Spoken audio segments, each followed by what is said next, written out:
Okay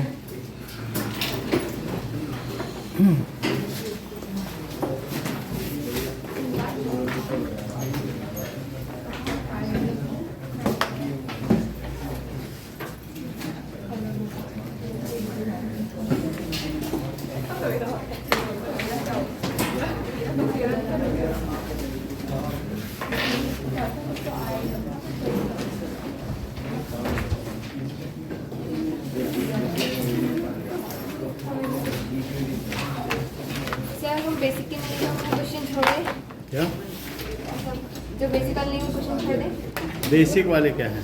मतलब basic का कुछ है ना, तो स्टैंडर्ड वाले उसको नहीं करे तो चल जाएगा। अरे वो तो सृष्टि का डाउट है ना सिर्फ। सिर्फ डाउट है, एक डाउट है उसका, वही बता रहे हैं। आज इलेक्ट्रिसिटी वाला चैप्टर शुरू होगा। हमारा कुछ कैसे चलो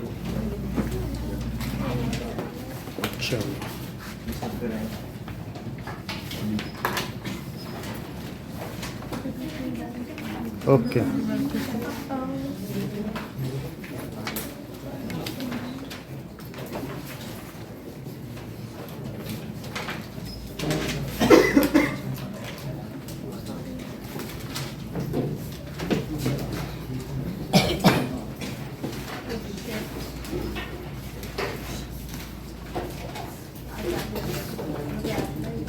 ABC and BD are two equilateral triangle. That D is the midpoint of BC. तो क्वेश्चन है ABC,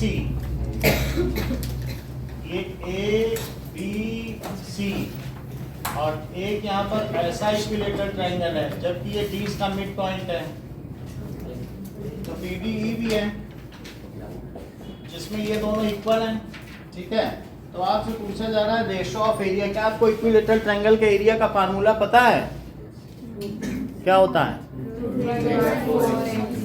तो √3/4a² है, उसी से हम ये कर लें। देखिए ये नंबर 1 ट्राइंगल है और ये सेकंड है, सो एरिया ABC उनका रेशो बताना है और एरिया BDE, तो इसको क्या लिख सकते हैं? √3/4 और साथ में जो इसकी साइड होगी तो दैट इज आप उसे BC² लिख लें। एक साइड तो सभी साइड तो इक्वल ही है ना, तो एक साइड ले लो और इसमें √3/4 इसकी भी कोई एक साइड ले लो, तो इसमें ये और ये तो इक्वल नहीं है ना, तो हम BD ले लेते हैं, BD²। यहाँ पर ये तो कट गया है और तो क्या ये BC/BD का होल स्क्वायर हो गया, लेकिन BC क्या 2BD है, सो 2BD/BD का होल स्क्वायर, तो ये क्या आ गया बताइए? 4:1।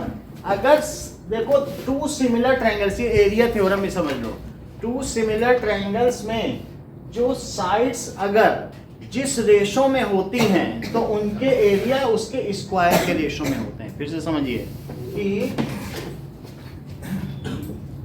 एक ये ट्रायंगल है और एक ये ट्रायंगल है, मान लीजिए ये ABC है, पहले मैंने बताया है, और PQR, तो इसका रेशो अगर कुछ होगा तो जो AB, और ये दिया गया है कि ABC किसके प्रोपोर्शनल है? PQR ट्रायंगल के। अगर ये सिमिलर है तो AB/PQ और PC/QR और क्या AC/PR, ये तो आपको मालूम है कि करस्पॉन्डिंग साइड्स आर प्रोपोर्शनल। और साथ ही साथ एरिया थ्योरम ये कहती है कि area ABC upon area PQR it is square of their ratio of the square of their corresponding side. यानी ये किसके इक्वल होगा? AB/PQ का स्क्वायर और BC/QR का स्क्वायर और दैट इज AC/PR का स्क्वायर। इसको क्या कहते हैं? Area theorem. और इसे स्टेट क्या कहते हैं?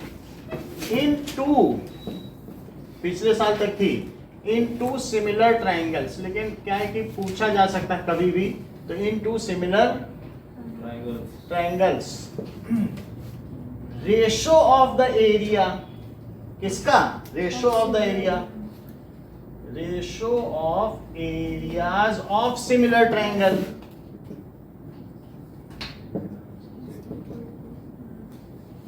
इज इक्वल टू, आई सेंटेंस को सृष्टि पूरा करो, is equal to the square of ratio of their similar corresponding sides. To square of ratio of their Corresponding sides. Corresponding sides. अच्छा ये मुझे बताओ, क्या ये दोनों ट्रायंगल अगर इक्विलेटरल हैं तो क्या सिमिलर भी होंगे? दीज आर सिमिलर, और अगर सिमिलर हैं तो इनका रेशो क्या है बताओ, इस साइड का पूरे का और इसके साथ क्या 2:1 है, और अगर उसका स्क्वायर कर लो तो 4:1, तो वही आ गया कि नहीं? तो सिमिलर है कि नहीं? दो इक्विलेटरल ट्रायंगल सिमिलर होते हैं और उनका रेशो वो डबल साइड है, तो अब 2/1 को स्क्वायर करो जरा, पूरी बात समझ आ गई?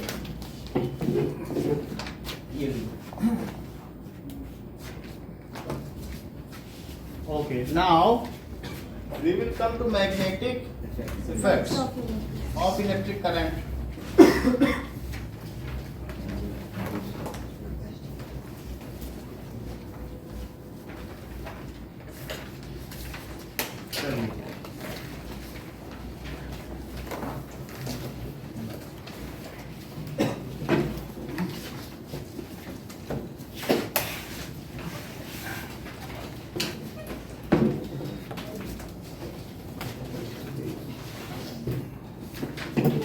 ये ऑन है ना वीडियो शुक्रिया।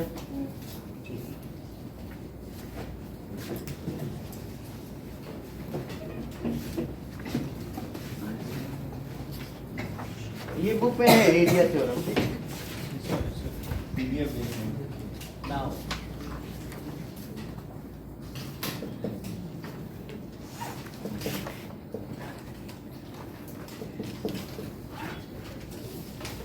विद्युत धारा के चुंबकीय प्रभाव, let us see. So what are the magnetic effects of electric current? तो आप ये देख लीजिए कि दो चीजें, अगर इलेक्ट्रिसिटी है तो इलेक्ट्रिसिटी से हम यहाँ देखेंगे कि अगर करंट सर्कुलर होगी तो उससे मैग्नेटिज्म प्रोड्यूस किया जा सकता है। इलेक्ट्रिसिटी से मैग्नेटिज्म प्रोड्यूस किया जा सकता है, तो इसका मतलब है कि उसका कुछ मैग्नेटिक इफेक्ट भी होगा। और अगर तुम्हारे पास मैग्नेट है तो इलेक्ट्रिसिटी भी प्रोड्यूस की जा सकती है। तो मैग्नेट हो तो इलेक्ट्रिसिटी प्रोड्यूस किया जा सके। ये बात एक जनरेटर है। देखो हमारे पास कुछ नहीं है, मेरे पास सिर्फ दो मैग्नेट हैं, ये देखो, और कुछ भी नहीं है। अब यहाँ पे एक इधर पे मैग्नेट है, ठीक है, तो इसमें क्या चीज है, दिस इज मैग्नेट, ये सर्कुलर मैग्नेट, ठीक है कि नहीं? तो हम मैग्नेट से क्या प्रोड्यूस कर सकते हैं? इलेक्ट्रिसिटी। मान लीजिए कि जैसे ये मैग्नेट है और यही हम ऐसे चलाने लगे तो क्या हो जाए, इलेक्ट्रिसिटी। तो इतना तो पता चल रहा है कि मैग्नेट से हम क्या प्रोड्यूस कर रहे हैं, इलेक्ट्रिसिटी प्रोड्यूस कर रहे हैं। फोन चार्ज कर सकते हैं, कुछ भी। यही हमारे इलेक्ट्रिक जनरेटर में, ये चीज हम जो हाथ से घुमा रहे हैं ये पानी से भी घूम सकता है। हाइड्रो इलेक्ट्रिक पावर प्लांट में बस पानी गिरता है डैम से और उससे ये घूमता है, और जो बिजली बनती है वो शहरों में दे दी जाती है। तो इसको क्या कहेंगे, इलेक्ट्रिक इफेक्ट ऑफ मैग्नेट।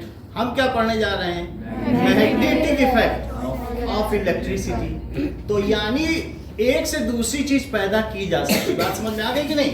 ये इलेक्ट्रिक इफेक्ट है किसका, मैग्नेट का। मैग्नेट हो तो इलेक्ट्रिसिटी तुम्हारे हाथ में। कई लोगों के साइकिल में कहते हैं डायनमो लगवा दो, और जब वो घूमेगा पहिया तो आगे बल्ब जलेगा। तो आजकल सारी गाड़ियां भी डायनेमो में आ रही, क्योंकि कभी भी मैग्नेट को किसी तरीके से रोटेट कराया जाए, कुछ भी कराया जाए, तो उससे इलेक्ट्रिसिटी पैदा होती है। बात समझ में आ गई? तो ये जो चीज थी ये माइकल फैराडे की थी। माइकल फैराडे क्लास 7th तक पढ़े हुए थे, ठीक है, आगे इसी चैप्टर में उनका भी नाम आएगा। तो माइकल फैराडे क्या करते थे, बुक बाइंडिंग का काम किया करते थे। तो अब वो वहाँ के जो मालिक से परमिशन ले लेकर कि चुपचाप रात को कि रात भर किताबें पढ़ने को दे दो, तो वो रात भर पढ़ते रहते थे। और ये लंदन में कहीं कहीं पर भी, मैनचेस्टर में कहीं पे बुक बाइंडिंग करते थे। और धीरे धीरे उन्होंने केमिस्ट्री के भी वर्सेटाइल, केमिस्ट्री के भी नए नियम लगाए। 11 से शुरू हो जाएगा माइकल फैराडे। और साथ में फिजिक्स में भी उन्होंने ये जनरेटर और ये सब बना डाला। तो वहाँ के जो प्रिंस थे जॉर्ज पंचम 5, तो उन्होंने पूछा mister Charles what is the use of this invention. तो उन्होंने कहा what is the use of new born child, तो नए जन्मे बच्चे का क्या उपयोग होता है। But one day you will say that your complete जो भी administration will rely on the taxes levied on your population, जो कर लगाए जाएंगे उसी से तुम्हारा राज्य का शासन खर्च चलेगा। और आज देखो बिजली का जो तुम बिल देते हो उसी से पूरा राज्य चलता है। तो उनकी बात सच हुई कि नहीं हुई। तो माइकल फैराडे ने ये काम किया। और अब दूसरी चीज क्या हुई जो तुम्हारे इस चैप्टर का पहला ये हैंस क्रिश्चियन ये जो दैट इज ऑर्स्टेड ने किया। 2000 लोगों के लॉरेट विद्वानों की भरी सभा में उन्होंने क्या किया वो यहाँ करेंगे आपके सामने। तो उन्होंने क्या किया, इलेक्ट्रिसिटी पैदा की, ठीक है। और ये दिखाया कि ये देखो ये क्या बताइए, कंपास है या कुतुबनुमा है। सो दिस इज कंपास, इसके बीच में कुछ नहीं है, ये बार मैग्नेट है जो सस्पेंडेड है। अगर एक बार मैग्नेट है और तुम उसको कुछ ना करो, पिन पे सस्पेंड कर लो, तो ये नॉर्थ साउथ डायरेक्शन हो गया। लटका भी लीजिए तो भी वही चीज इसमें भी है। तो ये जहां पर है थोड़ा इससे दूर रखें तो ये इसके प्रभाव से अलग नॉर्थ साउथ दिखाएगा, पास रहेगा तो जरा उसका इफेक्ट हो जाएगा। तो इसमें क्या मैग्नेट है, इसमें कोई इलेक्ट्रिसिटी तो नहीं है, लेकिन अगर इस इलेक्ट्रिसिटी से कहीं मैग्नेट उत्पन्न होता हो तो वो इसके मैग्नेटिक फील्ड को प्रभावित नहीं करेगा। सो द मैग्नेटिक फील्ड, अगर मैं इसको बार बार स्विच ऑन या स्विच ऑफ करूं तो इसमें एक मैग्नेटिक फील्ड पैदा होगी, मैग्नेटिज्म पैदा होगा। और उस मैग्नेटिज्म से ये मैग्नेटिज्म, जरा ये देखो, क्या ये भी बाहर मैग्नेट है? इसके अंदर देखो, क्या ये भी है? और देखो मेरे ऐसे करने से इसमें कुछ हो रहा है। तो इसका मतलब है एक मैग्नेट दूसरे मैग्नेट को क्या इफेक्ट करता है, अट्रैक्ट या रिपेल करता है। एक चार्ज क्या दूसरे चार्ज को कर सकता है, एक चार्ज से प्लस प्लस को कर सकता है और माइनस माइनस को।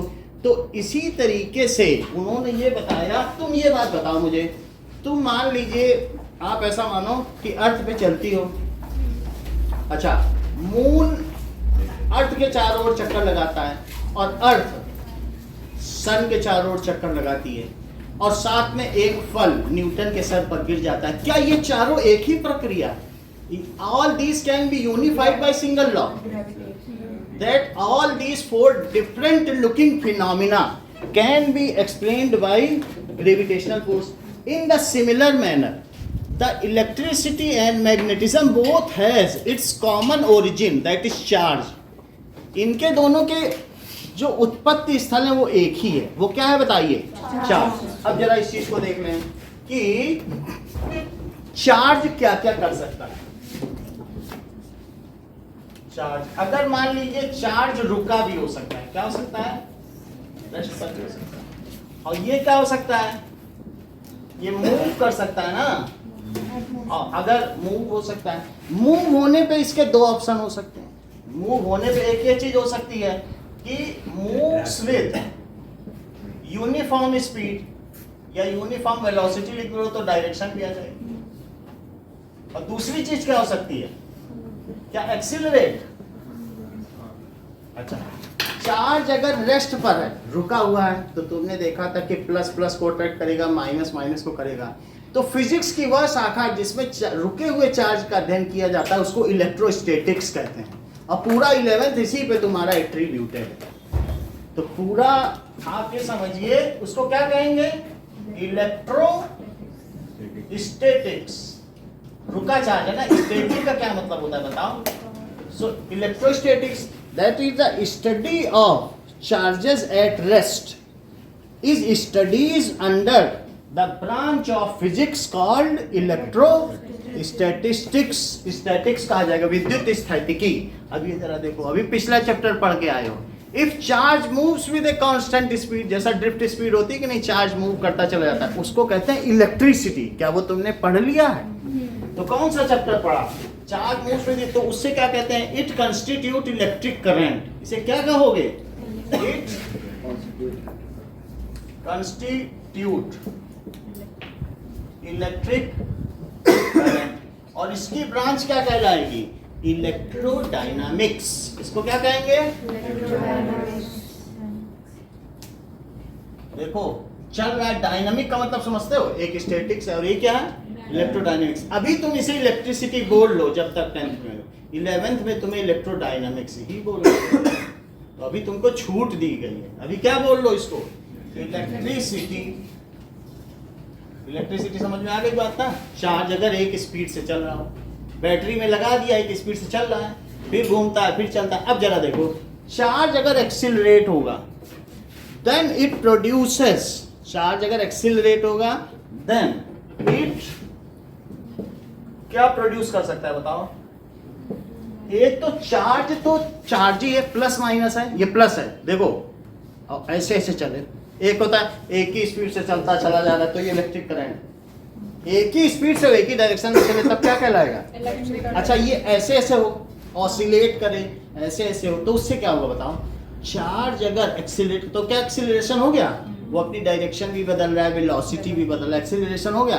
Then it produces magnetic field और साथ ही साथ लाइट। ये जो सन में है चार्ज एक्सीलरेट हो रहे हैं और वहां चार्ज एक्सीलरेट हो रहे हैं, एक्स रेज, गामा रेज, और इसके अलावा कौन कौन सी rays? Ultraviolet rays, infrared rays, ये पूरा स्पेक्ट्रम निकल रहा है उसमें से। तो चार्ज के एक्सीलरेट होने से क्या होगा? इट, भाई चार्ज है तो क्या वो इलेक्ट्रिक फील्ड नहीं देगा? ये चार्ज है तो यहाँ पे चार्ज एक्सीलरेट होता है, जानते हो क्या होता है? सन है ये, और सन पे क्या हो रहा है? सन में जो टेम्परेचर है इसके आउटसाइड में 6000 केल्विन है और अंदर में जो ये क्रोमोस्फीयर है और अंदर 10⁷ केल्विन। लगाओ कितने जीरो लगाने, इतना। यही न्यूक्लियर फ्यूजन होता है, हाइड्रोजन से हीलियम बनती है।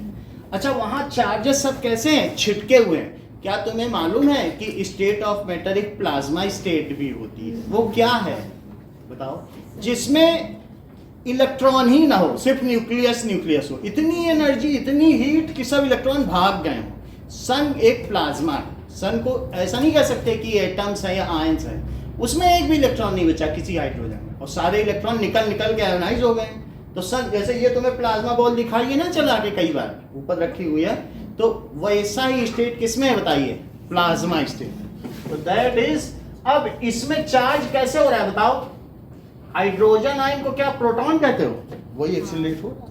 इसके एक्सीलरेट होने से क्या तुमको ये बात मालूम है कि अर्थ में ये जो पांचवी ऊपरी लेयर है, ट्रोपोस्फियर, स्ट्रेटोस्फियर, मीजोस्फियर और ये आयनोस्फियर, फिर एक्सोस्फियर, यहाँ सब में उसके एक्सीलरेट होने से यहाँ सबके चार्ज इलेक्ट्रॉन छिटक गए। भाई तुम यहाँ इलेक्ट्रॉन हिलाओ तो क्या वहां एक एटम है उस पर प्रभाव नहीं पड़ेगा? उस पर भी अट्रैक्शन रिपल्शन होगा। ये बहुत तेजी से हिल रहा है तो वहां पर भी, यहाँ मैग्नेट इधर उधर करोगे तो वहां भी होगा। तो आयनोस्फीयर के क्या हो गए बताइए? सारे इलेक्ट्रॉन, नाम ही उसका पड़ गया, ट्रोपोस्फियर, स्ट्रेटोस्फियर, थर्मोस्फियर या मीजोस्फियर। यही कल्पना चावला की डेथ हुई थी, वहां पिघल गया था उसका वो जो दैट इज वॉशर था, ठीक है, शटल का। तो वो यहाँ का टेम्परेचर 300 डिग्री सेल्सियस है, यहाँ से निकल गया स्पेस क्राफ्ट, तो निकल गया, यहाँ फंस गई। अब इसके बाद सबसे ऊपर क्या बताया मैंने? देखो ट्रोपोस्फियर। तो ट्रोपोस्फियर 1 किलोमीटर, 0 किलोमीटर से 10 किलोमीटर तक है, और फिर उसके ऊपर कितना आया? 50 किलोमीटर। यहीं पर ओजोन लेयर होती है, यहीं पर सब कुछ होता है, ठीक है कि नहीं? यहीं पर सारा आप देखोगे, इनमें विंडो बन गया, ओजोन लेयर में गैप हो गया है, यहाँ सब एयरक्राफ्ट चलते हैं 10 किलोमीटर तक। अच्छा अब आगे देखो, फिर इसके बाद 350 किलोमीटर और फिर उसके बाद 500 किलोमीटर तक जो है कुछ ना कुछ एटमॉस्फेयर पाया जाता है। 1 किलोमीटर के बाद डेंसिटी आधी हो जाती है, और जमीन के पास एयर की डेंसिटी 1.29 kg पर मीटर क्यूब है। ये एयर की डेंसिटी, वाटर की जो भी होती है। मेरा ये कहने का मतलब है वहां जो चार्ज एक्सीलरेट कर रहा है तो क्या उससे बहुत सारी रेज आ रही हैं? वो कौन कौन सी रेज है? हमारी आंखें तो सिर्फ विजिबल देख पाती हैं, विजिबल के नीचे वाले भी उसी से निकल रही हैं और ऊपर वाली भी निकल रही हैं। तो आपको मैं ये कहना चाहता हूं कि चार्ज के एक्सीलरेट होने से न सिर्फ मैग्नेटिज्म उत्पन्न होगा, वो अभी हम दिखाएंगे, साथ ही साथ में ये जो है क्या चीज निकलेगी? That is electromagnetic waves. अगर कोई पूछे लाइट क्या है, तो वो जब चार्ज एक्सिलरेट हो रहा है तो चार्ज भी एक्सिलरेट हो रहा है और मैग्नेटिक इफेक्ट भी वो कम ज्यादा हो रहा है। समझ में आया? तो उन दोनों की वजह से और उनके इंटरेक्शन से जो चीज उत्पन्न हो रही है वो प्रकाश है। उस चीज को मैक्सवेल ने कहा था, जो आपने 9th में पढ़ा था। आपने पढ़ा था ना, मैक्सवेल ने कहा था कि when charge accelerates then it radiates energy. और इसी से रदरफोर्ड का मॉडल फेल हुआ था। भाई ये बात हमने 9th में पढ़ाई थी कि नहीं? तो मैक्सवेल ने क्या कहा था ये बताओ पहले। When charge accelerates, it radiates energy and और क्या, ultimately बस तुम इतनी ही बात करो। When charge accelerates, तो हम एक्सिलरेट में हैं, then it radiates energy। अच्छा, जो सन से लाइट आती क्या वो रेडिएशन नहीं है? तो इसका मतलब है चार्ज क्या कर सकता है? इलेक्ट्रिक फील्ड पैदा कर सकता है और चल जाएगा। चलने पर ये कांस्टेंट मैग्नेटिक फील्ड पैदा करेगा। मान लो चल रहा है तो चलने पर भी मैग्नेटिक फील्ड है। हम अभी आपको दिखाएंगे सॉलिनॉइड में फील्ड होती है। एक स्पीड से चल रहा है चार्ज अगर चल दे तो इलेक्ट्रिक फील्ड भी होगी और साथ साथ कौन सी फील्ड होगी? मैग्नेटिक। और चार्ज अगर एक्सिलरेट कर जाए तो कहना वेरिंग इलेक्ट्रिक फील्ड है, बदलती हुई। क्योंकि चार्ज इधर उधर जाएगा तो फील्ड नहीं बदलेगी। धरती इधर उधर डोले तो तुम भी, जब धरती यहाँ है तो तुम इस पे गिर रहे हो, उधर चली जाए तो उधर नहीं गिरने लगोगे। इधर चली जाए धरती के सेंटर ही की ओर तो गिरोगे। तुम्हें जिस पर गिरना है वही हिलने डुलने लग जाए तो तुम कभी इधर जाओगे। तो क्या मैंने बताया, जब चार्ज एक्सिलरेट करेगा तो दो चीजें होंगी। इलेक्ट्रिक फील्ड वेरी करेगी, इट आल्सो फ्लक्चुएट्स। समझ में आया कि नहीं? और क्या वेरी करेगा? मैग्नेटिक फील्ड भी वेरी करेगी। इसमें एक तरीके की बिल्कुल कांस्टेंट इलेक्ट्रिक फील्ड और मैग्नेटिक फील्ड है, यहाँ वेरी करेगी। When varying electric and magnetic field produces radiations. क्या प्रोड्यूस करते हैं? उसी रेडिएशंस में एक रेडिएशन क्या है? लाइट। तो सन से क्या क्या चीजें निकलती हैं? कौन कौन से रेडिएशंस निकलते हैं? गामा, एक्सरे, और फिर इससे क्या निकलता है? Ultraviolet. फिर क्या निकलेगा? विजिबल, फिर इंफ्रा रेड। और इसको क्या कहते हैं? Ultraviolet. फिर इसके बाद देखो माइक्रोवेव, और फिर क्या है? Radio wave. ये सभी क्या है बताओ? ये सभी रेडिएशंस हैं। इनको चलने के लिए क्या किसी मीडियम की जरूरत है? सन से बीच में कहीं वैक्यूम में फिर भी आ जाती हैं। अच्छा, विजिबल में कौन कौन सी है बताओ? That is VIBGYOR. समझ में आया? और सबसे ज्यादा एनर्जी किसकी है? वायलेट की। और वायलेट से भी जिसकी अल्टीरियर एनर्जी हो जाए, कहते हैं अल्टीरियर टू वायलेट, उससे भी अच्छी, उससे भी ज्यादा, that is ultraviolet. Inferior to red, red से भी गई गुजरी, इंफीरियर है ये। इंफीरियर का मतलब समझते हो ना? तो इंफ्रारेड। उससे भी कम एनर्जी और कम, तो माइक्रोवेव। समझ में आ गई बात? और उससे कम रेडियो, वो जो मोबाइल में। फिर कभी कभी कहते हैं उस पर गामा गिर गई थी और जब भी वो मर गई, इसलिए नाम भी पड़ गया गामा पहलवान। नाम उसी पे पड़ा कि सबसे ज्यादा जिसके पास एनर्जी उसे क्या कहेंगे? गामा पहलवान। तो गामा तुम्हें समझ में आ गया ना? और गामा के बाद एक्सरे। जब कोई प्रेग्नेंट लेडी होती है उसका अल्ट्रासाउंड किया जाता है, एक्सरे नहीं निकाला जाता बच्चे का, नहीं तो बच्चा म्यूटेटेड पैदा हो, अपभ्रंश पैदा हो। तो इसलिए सबसे ऊंची गामा। न्यूक्लियर रिएक्शंस में गामा पैदा होती है, तो इसके अंदर भी न्यूक्लियर रिएक्शंस हो रही। हाइड्रोजन किस में बदल रहा है? छोटे छोटे पार्टिकल इतनी हीट में मिल जा रहे हैं, वो हीलियम में बदल जा रहा है। हीलियम फिर किस में बदल जाएगा? मिलकर और मिलेगा, फिर उसके बाद उससे बड़ा ऑक्सीजन बदलेगा, ऑक्सीजन मिलेगा तो सिलिकॉन बनेगा। यही SiO2 है, यही धरती है। कभी हाइड्रोजन रही थी, आज SiO2। बात समझ में आ गई? तो इस तरीके से हमारा फिर भी वहीं पे हम आ जा रहे हैं। सो इससे क्या होगा बताइए? पहली चीज तुमको क्या बताई पियानी? चार्ज रुका है, उससे क्या कहोगी? It produces electric field. इतना समझ में आया? अभी पूछेंगे भी। क्या लिखे बताओ? चार्ज एट रेस्ट है तो क्या होगा? कोई भी चार्ज होगा तो उसके चारों तरफ एक फील्ड होगी कि नहीं? प्लस है, प्लस को रिपेल करेगा और माइनस को अट्रैक्ट करेगा। तो ये फील्ड की वजह से ही तो हो रहा है। तो ये क्या लिखोगे बोलो? इट प्रोड्यूसेस सिर्फ कांस्टेंट इलेक्ट्रिक फील्ड, वो बदलेगी नहीं। जितनी जहां पर है, जैसे ये ग्रेविटेशनल फील्ड इस अर्थ की वजह से जो है उतनी ही तो रहेगी। तुमको मालूम है कितनी गति से बॉल आ रही, कैसे लेना है, वो कांस्टेंट है कि नहीं? सो इट प्रोड्यूसेस क्या होगा बोलो? Constant electric field. अच्छा, इसमें क्या होगा बोलो?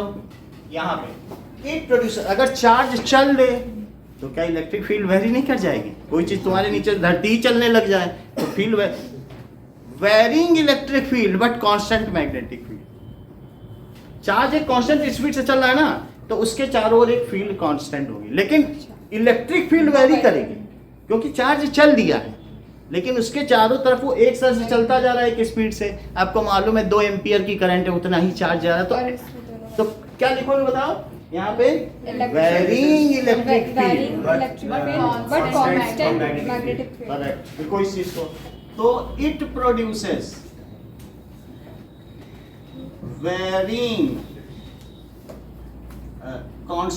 वेरिंग इलेक्ट्रिक फील्ड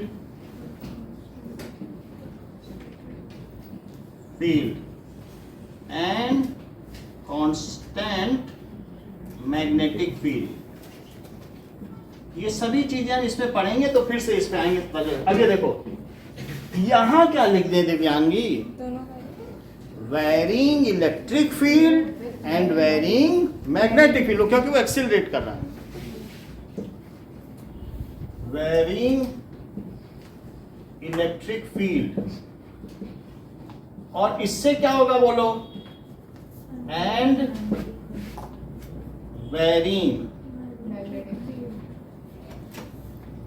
अब अर्पिता की बात आई।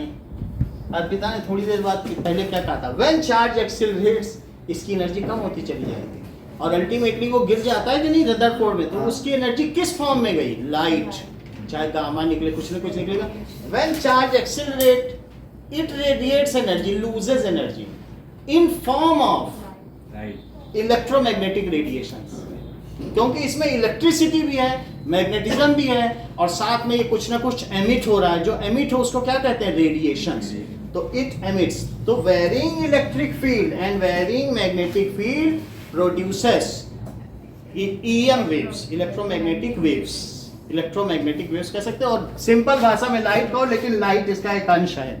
असल बात है ये सभी इसी से ही पैदा हुआ। बात समझ आई? तो क्या लिखते हैं? और ये मैक्सवेल की थ्योरी है। तो इलेक्ट्रोमैग्नेटिक फिजिक्स भी हम आगे पढ़ेंगे।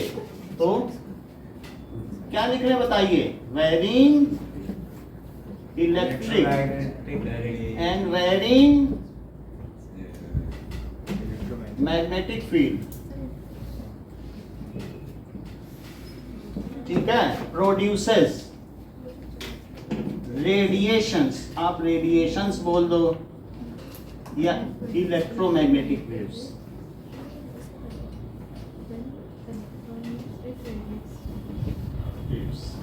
इतनी बात हो, ठीक है। अब जरा देखो, तो पहले केस में मैग्नेटिक फील्ड नहीं बनेगा? पहले केस में रुका है तब नहीं होगा, चलेगा तो मैग्नेटिज्म होगा, और अगर चलते समय एक्सीलरेट कर जाएगा तो वो वेरी करेगा, और उससे चार्ज की एनर्जी का नुकसान है, और अंत में चार्ज की सारी एनर्जी खत्म हो जाएगी। ये मैक्सवेल्स थ्योरी है। When charge accelerates then it radiates energy and loses its energy. इसी से रदरफोर्ड का मॉडल फेल हुआ था, ठीक है कि नहीं। अब हम आगे आ जाएं, इन सब की ज़्यादा ज़रूरत नहीं, बस थोड़ा हमने बता दिया चार्ज के बारे में कि कैसा कैसा होता है, क्यों मैग्नेटिज्म होता है। अब देखिए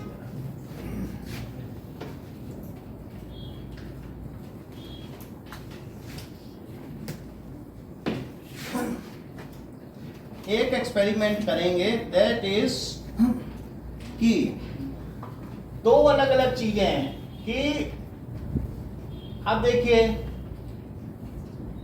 वेरिंग इलेक्ट्रिक करंट, अगर वेरिंग इलेक्ट्रिक करंट है प्रोड्यूसेस, ये क्या कर रहा है बताओ? Deflects magnetic compass. This experiment was shown by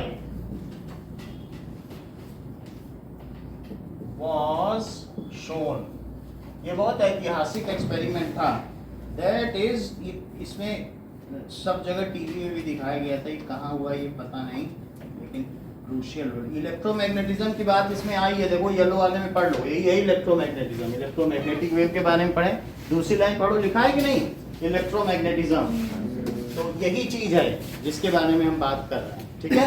अब देखो, this experiment was shown by Oersted, पूरा नाम लिखो या ना लिखो वरना हैंस क्रिस्टियन ऑर्स्टेड है, ऑर्स्टेड।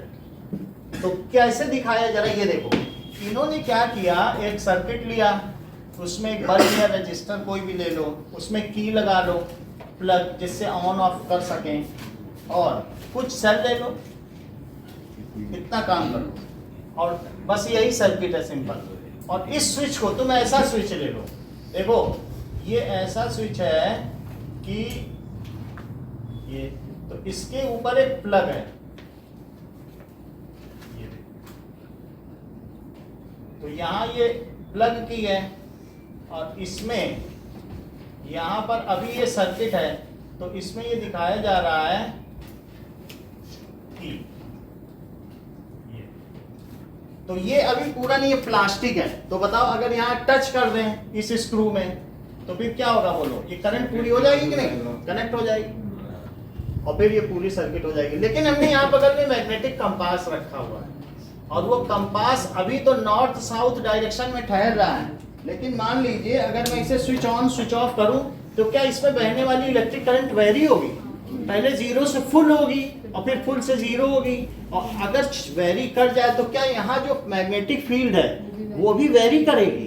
तो अगर ये देखो इसमें क्या किया, ये पहले कहीं नॉर्थ नॉर्थ में होगा, अभी नहीं है, लेकिन मान लीजिए सिंपली तुम इसको दबा के रखो तो ये एक जगह टेढ़ा होकर वहीं पड़ा रहेगा, क्योंकि इन्होंने क्या बताया था कि सर अगर कांस्टेंट होगी तो मैग्नेटिक फील्ड कांस्टेंट होगी, ऐसा बोला था कि नहीं ध्रुवांशी ने। तो अगर तुम दबा के रखोगे तब नॉर्थ में नहीं ठहरेगा, लेकिन कहीं ना कहीं मुड़ के रुका रहेगा। लेकिन तुम बार बार दबाओगे, बार बार करोगे तो क्या मैग्नेटिक फील्ड वेरी नहीं करेगी, और इससे वेरी करने वाली फील्ड क्या उसको इंटरेक्ट नहीं करेगी, ये चीज हम देखेंगे।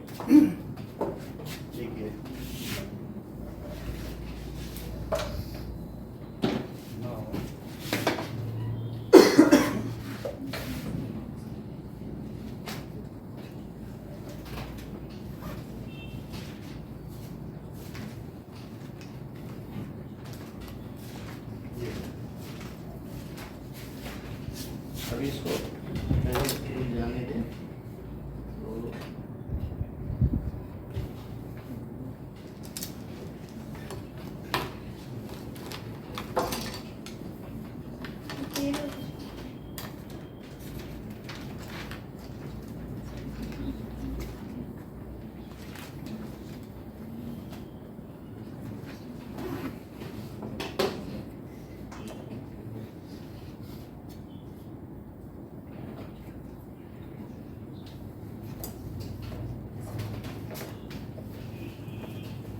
ये कहीं किसी डायरेक्शन में रुक जाएगा तो हम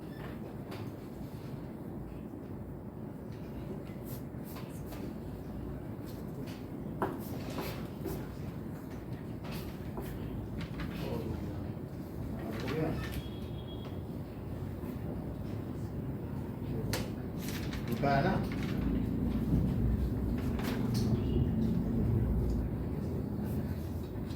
डिफ्लेक्शन हो रहा है ना, और रुक जाएगा तो फिर मतलब इसके होने से यहाँ आपको डिफ्लेक्शन मिलेगा।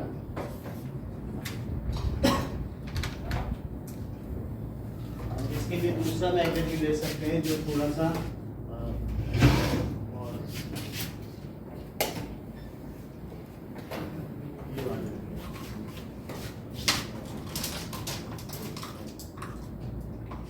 ठीक है, कोई भी मैग्नेट होगा मैग्नेटिक कंपास का तो वो डिफ्लेक्ट होगा, ये ले लें या ये ले लें, एक ही बात है, ये इसमें ज़्यादा वो नहीं। तो ये देखो अब ये रुका है,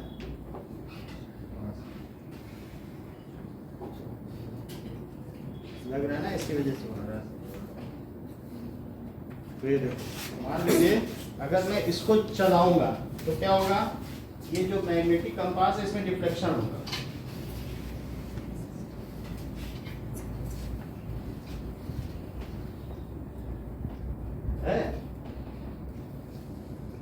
इसके नीचे रख लो या इसके ऊपर रख लो, परपेंडिकुलर होने पे ज्यादा होगा।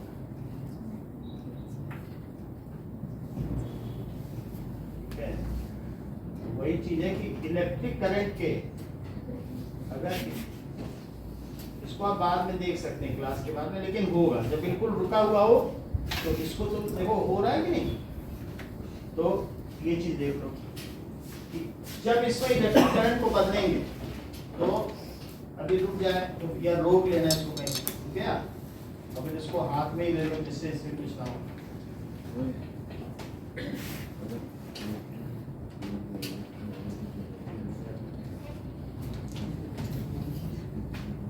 बस ये मूव ना हो तब तुम्हें पता चल जाए, है ना। ये मूव इसके मूवमेंट को हमें देखना है कि इसके मूव करने से क्रिश्चियन हाइजन ने बताया। ये देखो बल्ब तो पावर पे ऊपर है, लेकिन ऐसे रुका हुआ है तो एक बार रुक जाए फिर इसको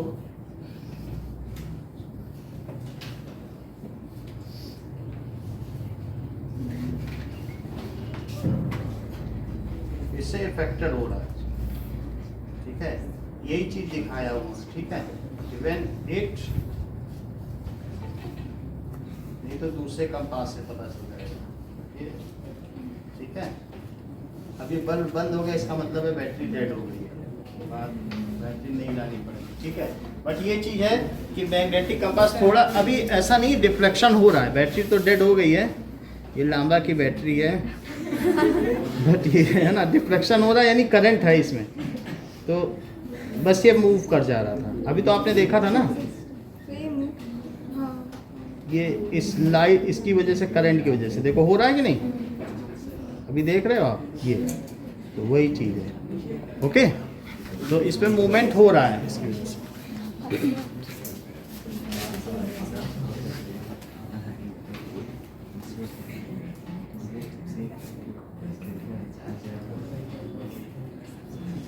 ये डिफरेंट नहीं है, अगर ये स्टैटिक हो जाए तो आपको दिखेगा कि इसकी वजह से,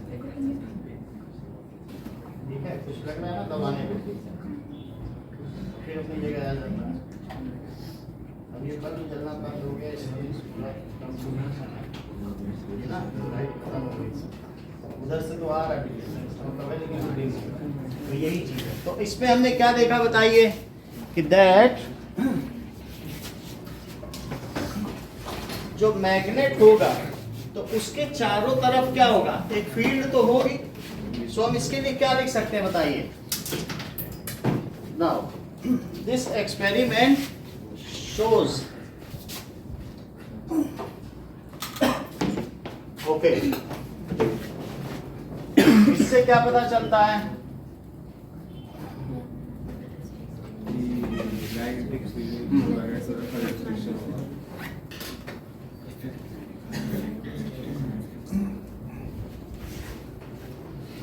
okay, so if in this experiment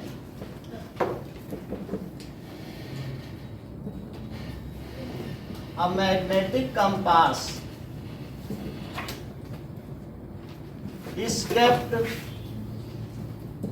near electric circuit, इसको इलेक्ट्रिक सर्किट के पास रख दिया, एंड स्विच is frequently, या स्विच ना लिखो, की is frequently, ठीक है, ओपन एंड क्लोज। की को ओपन करते हो और क्लोज कर देते हो, की क्लोज हो गई, ये क्लोज की है, इसे क्या कहते हो, यानी स्विच ऑन है। और ये कैसा है, ओपन का मतलब है सर्किट ओपन, सर्किट खुल गया तो ऑफ नहीं बोला जाएगा इसको। तो की is frequently open closed, open कर दिया क्लोज कर दिया, तो क्या होगा बताइए ऐसा करने से। Then the nearby kept compass will show deflection. What does it infer, then nearby kept compass show deflection. ऐसा क्यों होगा इट इज, ईशान इसके आगे का सेंटेंस बताओ, ये डिफ्लेक्ट क्यों हो रहा है जब हम इसको बार बार स्विच ऑन ऑफ कर रहे हैं, यहाँ भी एक एरो बनाना और यहाँ भी एक एरो बनाना, तो क्यों हो रहा है बताओ, एक्सप्लेन करो। इसमें करंट जा रही है, वो रुक रही है, फिर ऐसा हो रहा है, तो क्यों हो रहा है?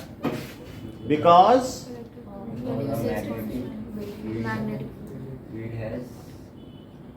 बोलो, magnetic field produced by electric circuit interacts with the magnetic field of compass. जब दो मैग्नेटिक फील्ड में आपस में इंटरेक्ट, जैसे इलेक्ट्रिक फील्ड एक चार्ज या दूसरे चार्ज की है, जब वो इंटरेक्ट करती है तभी तो ये रिपेल होते हैं या अट्रैक्ट होते हैं, तो एक फील्ड दूसरे से करती होगी कि नहीं? तो हम क्या लिख दें, क्यों डिफ्लेक्शन शो कर रहा है? बोलो, सेंटेंस पूरा करो फिर से। इलेक्ट्रिक फील्ड नहीं इससे इंटरेक्ट करेगी, ये मैग्नेट है, मैग्नेट को मैग्नेट की भाषा समझ में आएगी, तो क्या लिखे बताओ? एज मैग्नेटिक फील्ड, समझ में आ गई? पहले तो तुम ये समझो भाई, आप रुक जाओ, ऐसे नहीं पता चलेगा, थोड़ा दिखाना पड़ेगा तभी पता चलेगा। ये देखो कि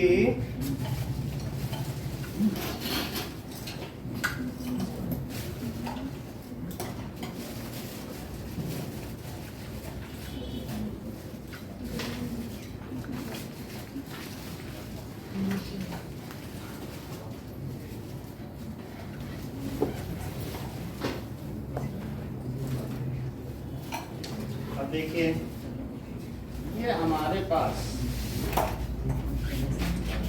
एक बार मैग्नेट यहाँ पर था, ये देखो, तब तुम्हें पता चल जाएगा। फील्ड का मतलब पहले समझ लो, फिर तुम बता दोगे, ठीक है? और ये आयरन है, आयरन के पार्टिकल्स हैं, तो मैंने इस पे आयरन के पार्टिकल्स ऐसे बिखरा दिए, ठीक है? तो ये पूरे में ऐसे ऐसे कर दिए। अब देखो, और ये क्या है बताओ? ये क्या बार मैग्नेट है? तो हमने इसको यहाँ रख दिया और फिर इसको ठक ठक ठक ठक किया, तुम्हें इसके चारों तरफ कुछ फील्ड बनती नजर आ रही है? बताओ, आप जितनी बार भी बिखेर दो, लेकिन अपने आप फील्ड बन गई कि नहीं? देखो, कितना भी बिखेर दो और फिर से तुम ठक ठक करो, देखो मैं ऐसा नहीं है कि बनाई हो हाथ से, अपने आप करोगे तो बन रही है कि नहीं? ये देखो, तो एक इसके चारों एक मैग्नेटिक फील्ड है, कोई भी हो तो उसके चारों क्या होगा?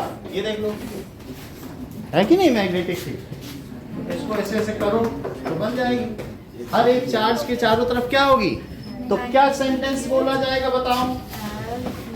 द मैग्नेटिक फील्ड ऑफ, ये देख लो, मान लो तुम्हारे पास किसी भी तरीके का हो सकता है, मैं ये कह रहा हूँ कि तुम्हारे पास रिंग मैग्नेट भी हो सकता है, तो तुम अगर रिंग मैग्नेट है और ये आयरन है, ये देखो ऐसे डाला, मैग्नेटिक फील्ड बनी इसके चारों, ये अभी दिखा देते हैं तुमको, है कि नहीं? तो किसी भी चीज के चारों तरफ बन सकती है। यू है तो तुम ये ना लो, मान लो तुम ये ले लो, क्या तो भाई हम तो हॉर्स शू मैग्नेट लेंगे, तो उसकी अपनी अलग मैग्नेटिक फील्ड होगी, तो वो हम अलग से दिखा देंगे। अगर मैं ये उस पे रखता है तो इसका बड़ा ब्यूटीफुल पैटर्न बनता, इसी की जगह ये रख दूं, अभी देखो अलग अलग तरीके, मतलब जैसे ये है तो उसमें रख के देखते हैं कि इसका क्या होगा। लेकिन फील्ड का मतलब तो समझ में आ गया ना, ये चैप्टर के आगे का हिस्सा है, बट लेकिन यू कैन परसीव ना फील्ड क्या चीज होती है। ये देखो, ये तो इसको पहले ऐसे बिखराओ और फिर ये रख दो और फिर ऐसे ऐसे करने लग जाओ, तो तुम्हें इसके चारों तरफ कुछ फील्ड बनती दिख रही है? देखो, अभी सुना देंगे, कुछ अलग पैटर्न नहीं आ गया है कि नहीं? कुछ भी कहीं भी डाल, वो तो तुम कैसे भी कर दो, लेकिन क्या है ना, अपने आप ही बन जाएगी। तो सब फिर से ये ठीक बन रही कि नहीं? अपने आप ऐसे कट कट करते जाओ और डालने और बनने लग जाए, ज्यादा बुरादा डालने आयरन पाएंगे, है कि नहीं? जैसे भी करोगे तो बन जाएगा। ये देखिए, that is horse shoe magnet है, तो भी उसके चारों तरफ है, ठीक है कि नहीं? ठीक है, इसको हम आगे देखेंगे अभी, बट ये हमारे किसी मतलब का नहीं है। हमें सबसे पहले हमें ये सेंटेंस पूरा करना है। इलेक्ट्रिक सर्किट है वो मैग्नेटिक फील्ड प्रोड्यूस करता है वो। यहीं से समझो। अब समझो, तुमको ये तो पता चल गया कि किसी चीज के चारों तरफ एक फील्ड होती है, वो तुम्हें दिखाई नहीं देगी, लेकिन उसी फील्ड की वजह से आयरन अट्रैक्टेड हुए जा रहे हैं उसकी तरफ, और वो उसी फील्ड पे ही चलेंगे। तो इसी तरह से ग्रेविटी की भी हर एक की फील्ड है। तुम जब कोई भी चीज, ये देखो ग्रेविटेशनल फील्ड, तो मान लो ये तुमने कोई एक एप्पल गिराया, तो ये कहाँ गिरा बताओ, बताओ। नीचे मतलब उस पे ये अर्थ के सेंटर की ओर जाएगा, तो इट इज, ये कैसा होगा फील्ड, सेंटर टू सेंटर, ठीक है कि नहीं।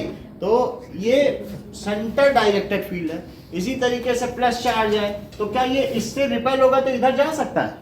हाँ। नहीं जा सकता है, क्योंकि सेंटर टू सेंटर जो लाइन ज्वाइनिंग है उसी में अवे जाएगा।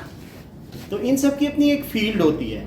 तो अगर मान लो प्लस चार्ज है तो उसके चारों तरफ भी एक फील्ड होगी। वो बताता है प्लस चार्ज की ऐसी फील्ड है कि अगर तुम प्लस चार्ज मेरे चारों तरफ रखोगे तो वो रेडियली आउटवर्ड जाएगा। तो यहाँ प्लस रखोगे तो कहाँ जाएगा? तो जहां वो जा रहा है, जिस डायरेक्शन में फोर्स लग रहा है, वही फील्ड का डायरेक्शन है। फील्ड कुछ नहीं है। फील्ड का मतलब क्या होता है कि 1 किलो 1 kg का सामान रख दो तो उस पर जो फोर्स लग रहा है उसे ग्रेविटेशनल फील्ड कहते हैं, और वही ग्रेविटेशनल एक्सीलरेशन कहलाता है, 9.8 मीटर पर सेकंड। तो the force acting on 1 kg का potato on earth is known as gravitational field. देखो फिर से, the force acting on 1 coulomb charge near a source charge is called electric field. The force acting on 1 unit magnetic, वो एक magnetic dipole आता है, हम आगे देखेंगे, तो उसमें क्या होता है उसे मैग्नेटिक फील्ड कहेंगे। मतलब यूनिटी पर कोई भी जो अमाउंट है यूनिट पे जो लगे, 1 किलो पे जो फोर्स लग रहा है उसे क्या बोलोगे? Gravitational field. अगर वही 1 किलो सन पे ले जाओ तो सन पे वो बहुत ज्यादा फील्ड लगेगी। वहां एक सरसों का दाना भी गिर जाए तो 10 हाथी ना उठा पाए, इतनी फील्ड है, क्योंकि वो सन की है।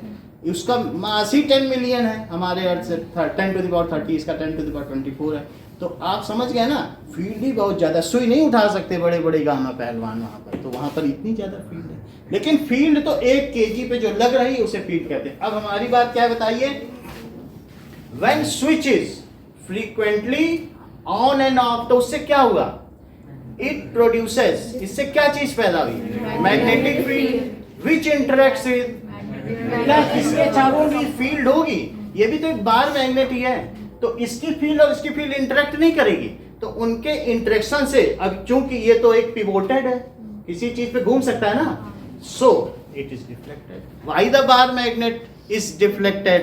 The compass, why it is deflected? क्यों? क्योंकि क्या निकले बताइए? शो डिफ्लेक्शन क्यों शो करता है? एस, हाँ बोलो। Due to the effect of magnetic field of electric circuit. हाँ ये लिख लो। Show deflection, it is due to magnetic field produced by, किसके द्वारा प्रोड्यूस्ड बाय, ज्यादा हम उस चक्कर में नहीं पड़ेंगे वेरिंग है कि नॉन वेरिंग है, लेकिन फील्ड तो प्रोड्यूस होगी। चार्ज ऐसे भी चले तो भी होगी, और तुम बार बार ऑन ऑफ करोगे तो वो फील्ड वेरी कर रही है, उसके वेरी करने से ये भी घूमेगा। तो पता चले magnetic field produced by electric circuit interacts with magnetic field of magnet. हाँ बात जो भी सही, एक ही बात तुम सही कह रही हो, ये बार मैग्नेट ही तो है, सिर्फ वो किसी चीज पे सस्पेंडेड है। So magnetic field produced by electric circuit interacts, interaction का मतलब तो समझते हो ना, interacts with magnetic field of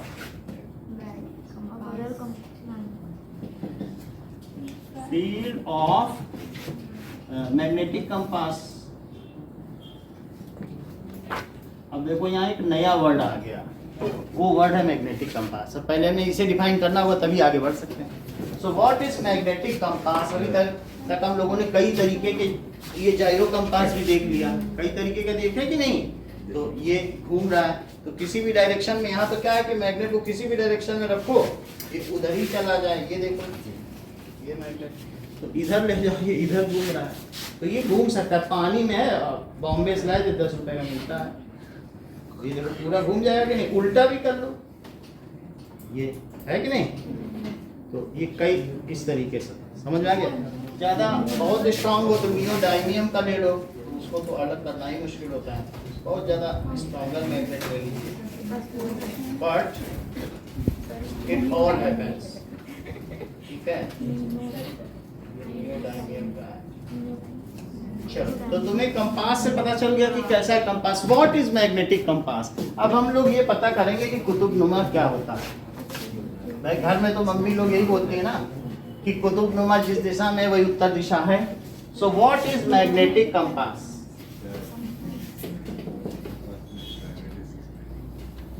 a tiny bar magnet. Bar magnet तो सब बच्चों ने खेला होगा अपने जीवन में, ठीक है? A tiny bar magnet pivoted, ठीक है, ऑन ए पिन, ठीक है, जो freely which can freely rotates, जो अपनी एक्सिस पर रिवोट होगा, freely suspending. A tiny bar magnet which freely क्या होता है?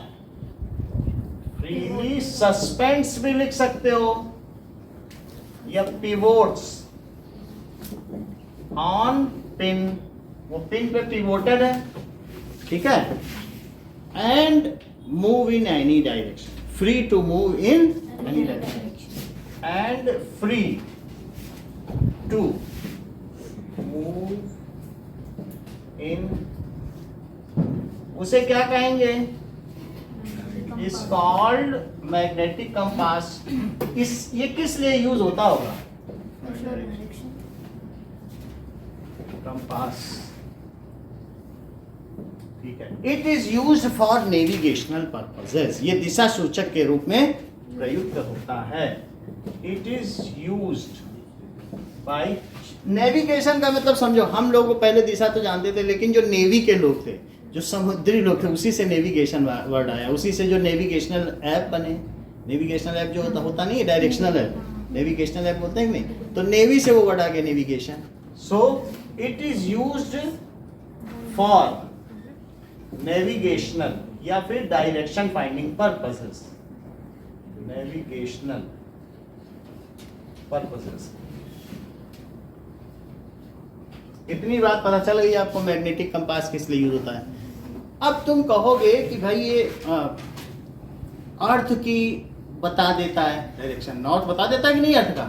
तो मान लीजिए ये अर्थ है, तो अर्थ में हम अगर एक मैग्नेट रखें तो ये हमें क्या बता दे रहा है? क्या नॉर्थ बता देगा? जरा इस चीज को देखें कि जैसे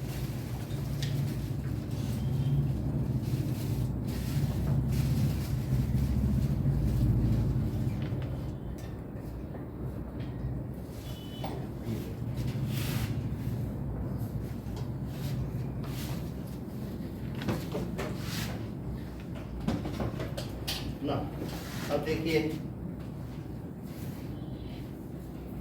ये एक हमें पता चलना चाहिए कि अर्थ खुद एक जायंट मैग्नेट है। अर्थ क्या है? Giant is a giant magnet. तो अर्थ में भी चार्जेस हैं, अर्थ निगेटिवली चार्ज है। अर्थ कैसी है? और वो अपनी एक्सिस पे निगेटिव चार्ज घूम रहे हैं। जब अर्थ घूम रही है तो इसका मतलब समझो कि अर्थ जब घूम रही है पूरी निगेटिव चार्ज है, तो निगेटिव चार्ज अगर ऐसे ऐसे घूम रहे हैं तो उसके ऐसे ऐसे घूमने से क्या हो रहा है? एक मैग्नेट बन जा रहा है। कहीं तुम ये तो नहीं सोच रहे हो कि जो इलेक्ट्रॉन ऐसे अपनी अपनी एक्सिस में घूम रहा है तो एक तरफ नॉर्थ पोल और एक तरफ साउथ पोल बन गया है? यही हो रहा है हर एटम। हर एटम एक मैग्नेट है। एक इलेक्ट्रॉन जो ऐसे घूम गया ना, अब हम उस ओरिजिन पे चलेंगे, वास्तव में मैग्नेटिज्म आता कहाँ से? और फेरोमैग्नेटिक सब्सटेंस क्या है? अर्थ में भी वही हो रहा है। क्या अर्थ में चार्जेस मूव कर रहे हैं ऐसे गोल गोल? तो फिर अगर ऐसे ऐसे घूम रहे हैं तो वही चीज होनी चाहिए जो इलेक्ट्रॉन में होती है। क्या इलेक्ट्रॉन एक नेगेटिव चार्ज है? जो सिंगल चार्ज भी घूमे तो एक तरफ नॉर्थ और एक तरफ साउथ होना चाहिए। जरा ध्यान दीजिएगा, पॉजिटिव चार्ज अगर ऐसे घूमे, right hand thumb rule, positive charge ऐसे घूमे तो ये नॉर्थ है। लेकिन चूंकि इलेक्ट्रॉन अगर ऐसे घूमेगा तो समझो पॉजिटिव चार्ज वैसे घूमे। तुम्हें करंट का मालूम है? करंट अगर ऐसे जाती तो इलेक्ट्रॉन उल्टा जाता है। तो अगर इलेक्ट्रॉन ऐसे घूम रहा है तो क्या समझना चाहिए? प्रोटॉन कैसे घूम रहा है? उल्टा। तो फिर ऐसे बात समझ आ गई? तो that is movement. If the movement of positive charge is in the direction of wrapping, चाहे पॉजिटिव चार्ज बोल दो चाहे तुम करंट बोल दो, क्या बोल दो, करंट। तो अगर ऐसे गोल गोल घुमाओ, कुछ ना करो, सिर्फ क्या करो, किस तरीके से घुमाओ, गोल गोल, जैसे तुम इसी में घुमा दो, ऐसे गोल गोल वाली कोई चीज हो, जैसे ये सॉलिनॉइड है तो इसी में घुमा दो। तो कुछ ना करो, इसमें एक तार है, एक तार को बैटरी के एक साइड में लगाओ और दूसरे को दूसरी तरफ, तो गोल गोल घूमेगी कि नहीं करंट। तो जैसी करंट घूमेगी उसके हिसाब से तुम देख लो कि कैसे करंट घूमती है। ये देखिए सॉलिनॉइड, तो इससे क्या कर सकते हैं, now it acts as magnet. फिर ये कैसा काम करेगी, सिर्फ चार्ज को, यही चीज हमने तुमसे छिपाई थी कि वास्तव में हम तुमसे थोड़ी देर पहले क्या कह रहे थे, बोले थे कि ध्यान दो ये मैग्नेट है, हमने ये बताया ही नहीं था कि यहाँ गोल गोल ये है, ये मैग्नेट। वास्तव में ये सॉलिनॉइड है, करंट गोल गोल घूमने लग जाए तो ये मैग्नेट बन गया, और यहाँ भी करंट गोल गोल घूम रही, देख लो। तो यहाँ पे अगर करंट गोल गोल घूम जाए तो वो मैग्नेट है। क्या चीज होती है बताइए, मैग्नेट। अब हम आगे बात करें कि चलिए, so let us see the earth's magnetic field. तो अर्थ कैसे घूमती है, पहले ये देखो, अर्थ कैसे घूमेगी। मान लीजिए ये सन है तो ये ऐसे घूमती है, ऊपर से अगर देखा जाए तो अर्थ कैसे घूमती है बताइए। So it moves like this, ये देख लो कि ये ऐसे घूम रही है, ऊपर से अगर आप देखोगे तो ये ऐसे घूम रही है, यानी एंटी क्लॉकवाइज। ऐसे घड़ी की सुई तो ऐसे घूमती है ना ऊपर से देखने में, 3 से 4, लेकिन ये उल्टा घूम रही है। मेरा कहने का मतलब है, ये देखो कि ये यहाँ पर जापान है और ये सन है, तो सबसे पहला सूर्योदय जापान में होता है, इसीलिए उसको निप्पन कहते हैं, सूर्योदय का देश। निप्पन क्यों कहा जाता है, सब लोग निप्पन बोलते हो जापान को, लेकिन कभी सोचा है निप्पन क्यों कहते हैं। क्योंकि जो सबसे पहले निकलता है वो कहाँ निकलता है, जापान में, फिर धीरे धीरे भारत में निकलेगा, फिर सबसे लास्ट में जो है यहाँ पर अमेरिका में खत्म हो जाएगा, फिर से निप्पन में निकलेगा। तो तुम समझ में आ गए ना। तो अब ये अर्थ ऐसे घूम रही है, और एक कैसी चार्ज है बताइए, इट इज नेगेटिवली चार्ज। सो अब हम जरा देखें, अब जरा तुम ये बता दो, देखो तुमको थोड़ी देर पहले हमने राइट हैंड थंब रूल बताया था, और ये ऐसे घूम रही है, और राइट हैंड थंब रूल बताओ इसमें नॉर्थ किधर होगा। देखो कितना अच्छा ये जान गए, बताओ सर लो, ये बता दिए नीचे, यही तो जानना चाहते थे तुमसे, और तुम बताए। देखो कितनी बड़ी बात है, बोले कितनी बड़ी बात बोल दी प्रियांश ने कि निगेटिव चार्ज ऐसे घूम रहा है, तो उन्होंने बोला पॉजिटिव ऐसे घूम रहा होगा। यही चीज तो लेके हम तुम्हारे पास आए थे कि जिधर पॉजिटिव निगेटिव ऐसे घूमा, अभी घुमाने की दिशा बताइए आपको, निगेटिव ऐसे ऐसे घूमा, जैसे आपको करंट देखो, करंट ऐसे जा रही है, तो वास्तव में करंट करके कुछ नहीं जाता है, ऐसे तो इलेक्ट्रॉन जाते हैं, तो इलेक्ट्रॉन उल्टा जाता है कि नहीं, ये हमने इलेक्ट्रिसिटी में बताया था, electron moves opposite to current. अब देखो निगेटिव चार्ज कैसे गई, ऐसे गया। तो अब ये बताओ निगेटिव ऐसा, तो इसको क्या माना जा सकता है, प्रोटॉन कैसे गया, उल्टा, तो ऐसे गया होगा, तो नीचे की ओर क्या होगा, नॉर्थ। मेरा कहने का मतलब है जो ज्योग्राफिक साउथ है वही तो मैग्नेटिक नॉर्थ है, और जो ज्योग्राफिक नॉर्थ है वो मैग्नेटिक साउथ। अब मैं एक्सपेरिमेंट करके दिखा देता हूँ अभी आपको, फिर से समझो, पहले आप लिख दूं तब समझाऊं। पॉजिटिव चार्ज के ऊपर डिपेंड करता है, समझ लीजिए, नॉर्थ साउथ पॉजिटिव चार्ज की डायरेक्शन। अभी सब हम आपको बता देते हैं पूरी बात। पहले ये देखो कि ये क्या बताइए, ये तो तुमको हमने बता दिया सब निगेटिव चार्ज है, और ये कैसे रोटेट कर रहे हैं, अर्थ इज नेगेटिवली चार्ज ऐसे है, तो फिर पॉजिटिव वैसे होते चले जाएंगे। ये that is rotation of earth, rotation of. अच्छा इस चीज को क्या कहेंगे बताइए, ज्योग्राफिक नॉर्थ पोल, समझ गई बात। अच्छा ये क्या है बताइए, ज्योग्राफिक साउथ पोल, और ये अर्थ पूरा एक मैग्नेट है। Earth is like magnet. ये देखिए, तो अगर अर्थ एक मैग्नेट है तो हमने आपको बता दिया निगेटिव ऐसे घूम रहा है, ऐसे घूम रहा है कि नहीं, तो पॉजिटिव ऐसे घूम रहा है। फिर से देखो, निगेटिव ऐसे ही अर्थ घूमती है कि नहीं, अभी बताया जापान सबसे पहले आता। तो निगेटिव ऐसे घूम रहा, तो पॉजिटिव ऐसे घूम रहा, और ऐसे घूम रहा तो राइट हैंड थंब रूल लगाओ। नॉर्थ नीचे नीचे है, ये भी मैक्सवेल का ही बनाया हुआ है रूल, राइट हैंड हम जो रूल है वो मैक्सवेल ने बनाया। अब जरा देखो, तो ये नॉर्थ हो गया कि नहीं, देखो। तो हम अगर दिखाएं कि इलेक्ट्रिक करंट ऐसे है तो क्या कुछ गलत होगा, बोलो इलेक्ट्रिक भाई। करंट पॉजिटिव, ये जो है चार्जेस, निगेटिव चार्ज ऐसे, निगेटिव चार्ज ऐसे, और ये ऐसे उल्टा हुआ। और फिर इससे क्या पता चलता है, जब अगर ऐसे हो गया तो इसका मतलब है कि जो तुम्हारा थंब है वो ऐसे ही तो हुआ। अभी दिख जाएगा, बटन बना दे फिर दिख जाएगा। ये देखो, बोलो बात समझ आ गई। तो इसमें क्या चीज दिखाई गई कि यहाँ पर ये रैपिंग ऑफ फिंगर्स ऐसी हैं, तो ये क्या हुआ, नॉर्थ। बात समझ आई कि इसका मतलब क्या हुआ, इसका मतलब समझो, पहले लिखें कि earth behaves as a giant bar magnet. क्या लाइन है पहली, अर्थ बिहेव्स। अगर ये मैग्नेट ना होती तो क्या जो हमारा कंपास है वो इससे इंटरेक्ट करता, कभी नहीं करता। तो अर्थ बिहेव्स एज, कैसे बिहेव करती, बोलिए। Earth behaves as giant bar magnet. अब कुछ चीजें देखें आगे बढ़ने से पहले, तो फिर आपको बताया जाए।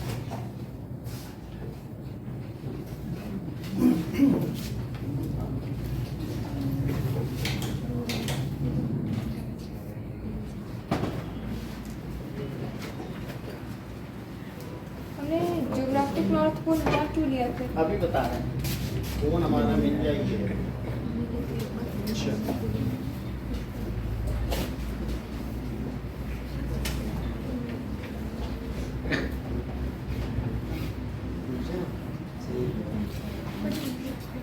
Earth's magnetic field.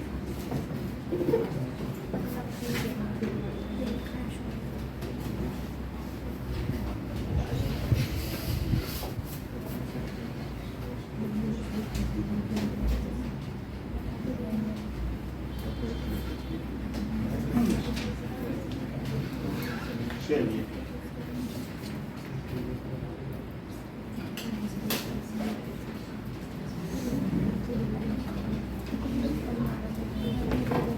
ओके, ये देखो, अर्थ की मैग्नेटिक फील्ड तुम्हें कुछ पता चल रही है कि मैग्नेटिक फील्ड में यहाँ नीचे दिखाया गया है नॉर्थ, मतलब उल्टा दिखाया गया है, जैसे हमने उसमें नहीं दिखाया नॉर्थ, और ऊपर क्या दिखाया गया है, साउथ। तो वो साउथ मैग्नेटिक फील्ड किधर, पोल किधर है, वो that is geographic north pole. तुम ये समझ लो डाईपोल क्या होता है, जिसमें दो पोल हो तो उसे डाईपोल कहते हैं। जैसे इलेक्ट्रिक डाईपोल में एक तरफ कोई चार्ज हो और उसके अपोजिट दूसरी तरफ हो, प्लस और माइनस। जैसे NaCl एक डाईपोल है, Na प्लस और Cl माइनस, और उनके बीच बॉन्ड लेंथ है। तो इसी तरीके से ये भी ज्योग्राफिक डाईपोल है और ये मैग्नेटिक डाईपोल है। दो पोल जिसमें हो, दो अपोजिट एंड जिसको कहते हैं, उसको कहते हैं पोल्स, ठीक है। तो ये डाईपोल हो गया। तो हम क्या कह सकते हैं कि magnet is aligned with the axis of rotation. ये कहाँ अलाइंड है, एक्सिस ऑफ रोटेशन पे अलाइंड है, giant bar magnet. And its south pole, magnetic south pole coincides with या in the direction of geographic north pole. बोलो, वो बात वहां समझ में आई कि नहीं आपको? देख लो ऊपर क्या लिखा है, साउथ। अब हम आगे की बात करें कि 2-3 लाइन लिख दे, फिर हम दिखाएंगे कैसे होता है। चलिए,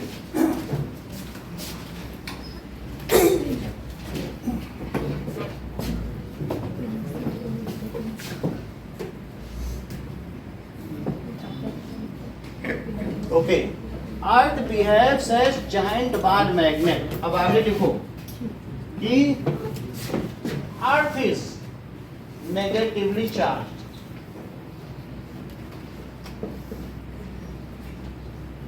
due to rotation of earth. अगर मान लीजिए due to rotation of earth, अगर हम ये इसका रोटेशन देखें तो जो ये वेस्ट टू ईस्ट रोटेट हो रही है, वेस्ट टू ईस्ट, तभी तो सन ईस्ट टू वेस्ट निकल रहा है। जब कोई चीज समझ में आई बात कि नहीं, तो फिर वेस्ट टू ईस्ट रोटेट हो रही, sun is moving east to west. हम अगर सीधे, गाड़ी कैसे पता चलती है कि उल्टी जा रही है, तो जब तुम इधर जाओगे तो कोई चीज उल्टी जाती दिखेगी, या फिर आप ऐसे भी कह सकते हैं due to rotation of earth its charge moves in circular path and it behaves as a giant bar magnet. Charge move कर रहा है कि नहीं सर्कुलर में, its charges moves in circular path, ठीक है, and earth behaves as giant bar magnet. अब देखो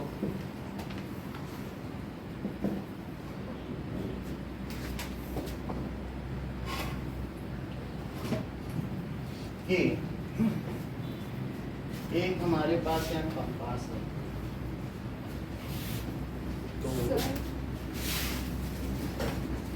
ये जो पॉजिटिवली चार्ज जैसे होंगी वो नीचे रहती होंगी ना। वो सर्किट वाला कहाँ गया, इधर है ये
अब देखो ये मान लीजिए कंपास है, ठीक है, तो आप ये देखिए नॉट दिखा रहा है इसमें कहीं ऊपर, मैं इसको कितना भी घुमा तो नॉट नहीं घूम रहा है, नॉट नहीं घूम रहा है ना, इसको घुमाने से नॉट घूम रहा है कहीं, वो बिल्कुल ऐसा लग रहा है जैसे बार मैग्नेट है। अब मैं नीचे दिखा रहा हूँ धरती के अंदर क्या है, जिधर ये नॉट दिखा रहा है कंपास, क्या वहाँ साउथ है? हाँ है, मतलब अर्थ एक बार मैग्नेट है, ये अर्थ है, ये मेरा हाथ क्या है बोलो, अर्थ है। तो अर्थ में जिधर ये नॉर्थ दिखाएगा वास्तव में देखना वहाँ साउथ है। अगर साउथ ना होता तो नॉर्थ क्या अट्रैक्ट होता वहाँ? ये देखो ये नॉर्थ लिखा है, तो नॉर्थ जिधर दिखा है तुम कहते हो मेरा कंपास का नॉर्थ उधर है, क्या दिखा रहा है बताओ? कंपास साउथ दिखा भाई कंपास में एक नॉर्थ हैंड है, नॉर्थ इधर क्यों है? क्योंकि अर्थ के अंदर नीचे साउथ है। कुछ बात समझ आएगी नहीं? अगर ये अर्थ में यहाँ नीचे साउथ है तभी तो नॉर्थ इधर है, मैं इसको पलट दूं तो पलट नहीं गया, तो ये पलट दिया तो ये पलट गया। फिर से समझो, ये देखो ये अगर मैं ऐसे रखता हूँ तो इधर नॉट, ये पलट दिया तो ये पलट गया। इसी की वजह से तो सारा मोमेंट तो नीचे साउथ होगा तभी तो नॉर्थ अट्रैक्टेड होगा। ये देखो अर्थ है, ये मेरा हाथ अर्थ है, तो अगर मैं इसको पलट दूं तो ये भी पलट जाएगा। अगर कंपास साउथ पलट गया कि नहीं? तो इसका मतलब है कि इधर जब साउथ रखेंगे तो नॉर्थ आ गया, वो एंड जो है मैग्नेटिक साउथ पोल हो गया।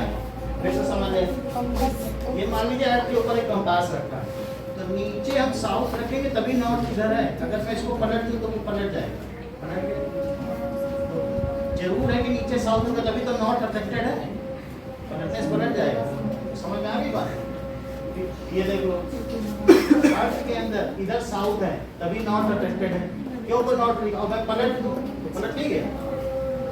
तो इसलिए यहाँ साउथ होना चाहिए वैसे में, तभी तो नॉर्थ इधर जा रहा है, क्या उधर नॉर्थ है तभी नॉर्थ जा रहा है, ठीक है कि नहीं?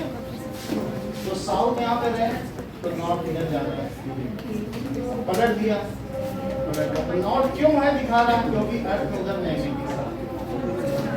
ये देखिए, ये अर्थ है और अर्थ के अंदर यहाँ पर एक बार मैग्नेट है, लेकिन उसका कौन सा एंड इधर होना चाहिए? साउथ। अगर मैं पलट दूं तो पलट जाएगा, तो मतलब नॉर्थ इधर दिखा रहा है, इसका मतलब है नीचे इसके अंदर वहाँ साउथ होना चाहिए ना, तभी तो अट्रैक्ट होगा। या नॉर्थ से अट्रैक्ट होगा। देख लो, मैं अभी रख देता हूँ, है साउथ, सही है कि नहीं? तो बात समझ में आ रही है आपको कि नहीं? ये देखो, ये हाथ हमारा क्या है? अर्थ है। अर्थ में अगर ये नॉर्थ दिखा रहा है तो नीचे इसमें साउथ होना चाहिए, नहीं तो अटैक नहीं होगा। मैं इसको पलट दूं तो ऊपर पलट गया, इसको घुमाने से घूम रहा है। तो अब अगर यहाँ नॉर्थ होता तो साउथ ना दिखाता, साउथ दिखा रहा है कि नहीं? तो इधर पर जहाँ नॉर्थ दिखा रहा है वहाँ नीचे साउथ है, नॉर्थ दिखा रहा है वहाँ नीचे क्या है? पलट दिया तो ये भी पलट गया। ओके, मतलब सर ज्योग्राफिक अब लिखो कुछ और कंपास चीजें। के बेसिस पे है। सब कुछ कंपास वहाँ क्यों नॉर्थ है? Why the. अब ये कंपास है, तो कंपास में हमने आपको क्या बताया? कंपास में दो एंड होते हैं। कंपास में क्या एंड होंगे? The and which is staying towards north, जो नॉर्थ की ओर स्टे कर रहा है उसको नॉर्थ सीकिंग पोल कहेंगे, और नॉर्थ पोल भी कह सकते हैं। And which stage towards south, उसको क्या कहेंगे? और ये रेड कलर में होता है, जो चीज नॉर्थ की ओर स्टे करेगी तो आइदर तुम उसको फ्रीली लटका भी दो मैग्नेट को, तब भी वो वही काम करेगा। वो भी एक आपने एक मैग्नेट ही तो बना दिया। या पानी में तैरने वाला कटोरी के ऊपर रख दो तो कटोरी घूम जाएगी, जिधर नॉर्थ होगा मैग्नेट रखो, उल्टी कटोरी रख दो पानी पे जो तैर सके, या प्लास्टिक या कोई तो, और उसके ऊपर तुम मैग्नेट रख दो, वो मैग्नेटिक कंपास बन गया। समझ आया? जरूरी नहीं कि पिन पे ही लटकाओ, तो किसी भी तरीके से किया जा सकता है ना। अब हम यहाँ देखें, अर्थ बिहेव्स एज जायंट। अगली लाइन बहुत महत्वपूर्ण है। ये जो जायंट बार मैग्नेट है, its magnetic south pole coincides with, ये किसके साथ coincides? इस चीज को लिखो। तो इट्स, यहाँ हमने लिखा नहीं, अब यहाँ लिखो magnetic south pole, south pole. और ये क्या है? Magnetic north pole. ठीक है, अब यहाँ लिखो दिस बार मैग्नेट लाइज, कहाँ लाई कर रहा है? along the axis of rotation of Earth, and its magnetic south pole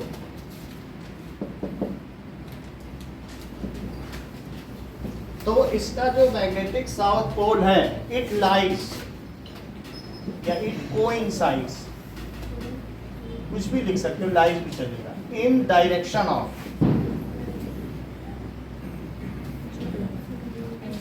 that is geographic north pole,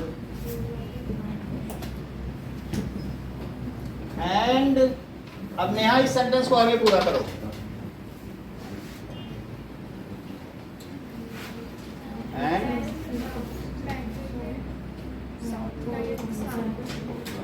magnetic south पोल तो लिखा है, तो वही चल रहा है।